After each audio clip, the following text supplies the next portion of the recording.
മനുഷ്യൻ മതങ്ങളെ സൃഷ്ടിച്ചു, മതങ്ങൾ ദൈവങ്ങളെ സൃഷ്ടിച്ചു എന്ന കവിവചനം സംഗീതമായി ഒഴുകിയപ്പോൾ അത് കേൾക്കുന്നവർ ചിന്തിച്ചു കാണും, മനുഷ്യൻ എത്രയെത്ര ദൈവങ്ങളെ സൃഷ്ടിച്ചു. പ്രപഞ്ചത്തിന് ആധാരമായി വിളങ്ങുന്ന ചൈതന്യ സ്വരൂപത്തെ തത്വദർശികൾ പരമസത്യമായി കണ്ടു.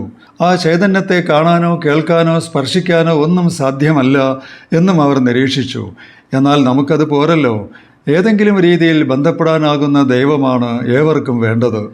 നമ്മുടെ ആശങ്കകൾ പങ്കുവയ്ക്കാൻ, ദുഃഖഭാരം ഇറക്കി വയ്ക്കാൻ, മനമുരുകി പ്രാർത്ഥിക്കാൻ, മാത്രമല്ല സന്തോഷങ്ങൾക്ക് നന്ദി പറയാൻ, ഇതിനൊക്കെ ഒരു ദൈവം വേണ്ടേ? അവസാനത്തെ അത്താണിയായി ശകലം മനഃശാന്തിക്ക് വേണ്ടി ദൈവങ്ങളെ ആശ്രയിച്ചല്ലേ പറ്റൂ. ഒരു പ്രതീക്ഷയ്ക്കും വകയില്ലെങ്കിൽ ജീവിക്കാൻ എന്ത് പ്രചോദനമാണുള്ളത്?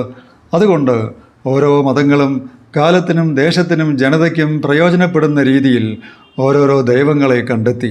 പ്രപഞ്ചത്തിൻ്റെ ചക്രം തിരിക്കുന്ന ഒരു സംവിധായകൻ്റെ കരസ്പർശം എല്ലാറ്റിലും കാണാനായാൽ ആ ജീവിതം എത്ര ധന്യം.